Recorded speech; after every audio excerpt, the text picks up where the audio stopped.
What do you do when you have a suspicion that your spouse is in an affair? Perhaps there's something shady going on, or you've read something or seen something. I don't know, maybe it's just a feeling. Some people call it intuition or suspicion, but either way, you think your spouse is having an affair. I want to encourage you a couple things, and they're going to both go with before you confront and then some things to keep in mind with after you confront.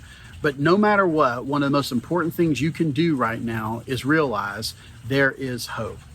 The first thing I want to encourage you to do is tell yourself, remind yourself, somehow get it in your head that the other person is not your problem. I mean, they're really not your issue.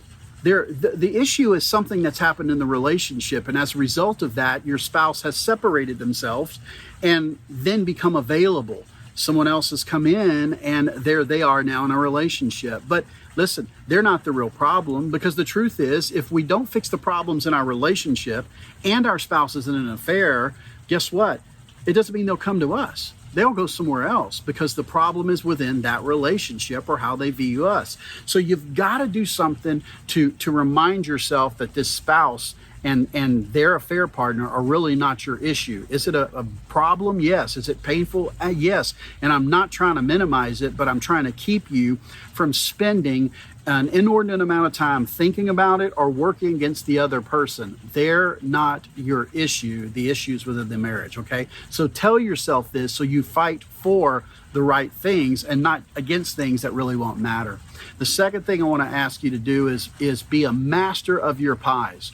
See, if you believe your spouse is having an affair and you're not healthy in your mind and in your spirit, in your physical body, feeling emotional, you're going to end up being ruled and led by your emotions. And so when you begin, if you think about confronting them, in fact, even some of your suspicions could be founded in the fact you're not taking care of yourself. So turn the spotlight, as it were, on you and start focusing on how you can change, how you can be the best version of you, how you can grow into be all that you've been created to be.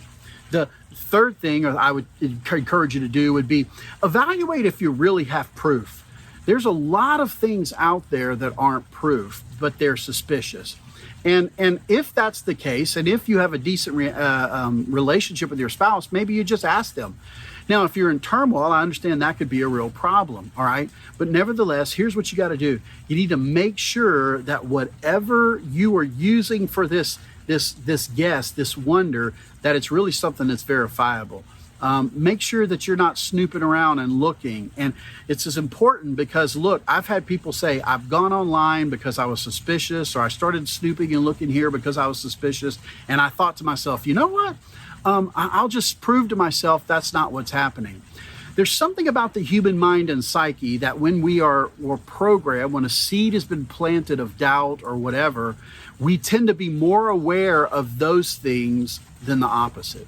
A lot of times our research can be biased by what's in our mind. So be careful and make sure that you are careful about whether or not this is really good information. If you do have good information, then I really want to encourage you to think about how you would confront that person. You might say, well, Jim, that's really my bigger question. Well, it's difficult to tell you for each person, like each couple, because you have different dynamics. I don't know where you are today, what you've been struggling with, if it's a good relationship as regards to communication or not. And that's where one of our coaches can help you. But if you choose to confront, make sure that you do that at the right time and place. In fact, I would encourage you to be prepared for it. Don't do it when you're out to eat somewhere or other people are around or there's an event to go to or you're about to go to work or go to bed. Find a time that is more convenient. Now, there is no such thing as, I know, a convenient time to confront someone about an affair, but there's a convenient time to have a discussion. And so you're going to need to choose wisely. Maybe that means you get a babysitter if you have kids for the weekend or for the night, and you have a talk with your spouse that evening, okay? But either way, if you choose to confront, if you have the information, if you want to do it and it means something to you, then do that. Make sure that there's a good time and place for it. In addition to that, make sure you've prepped yourself and prepared yourself to be not overly emotional. Now, if you ask and they say yes or whatever, and you begin to weep, that's understandable. But if you begin to attack or blame or put down, what you're doing at that point is you're creating a bigger rift between you and your husband or your wife. And I want to tell you to be careful about that, because you're in some stages right now where you're actually planting new seeds in their mind of who you are. So be careful about how you present things to them. Make it a question, not an accusation. In addition to that, you need to be prepared. They may attack you. They may be upset with you. They may blame you for the problem. And it's not the time to get in an argument of whether or not those things are true or not. Right now, you're just trying to discover what's happening. And you could tell them, well, maybe I know I have a part in some of this, but we need to talk about this, and lead them to a discussion. And we have tons of material that can help you with that. But you want to be in control of your emotions, not to fight back or attack them back, because the two wrongs in this are not going to make a right. And you want to start creating a new perspective of who you are as a human being. In addition to that, release any obligation of solving this thing tonight. It didn't break last night, and you're not going to fix it tonight. And to have a 3-hour conversation will do you very little good.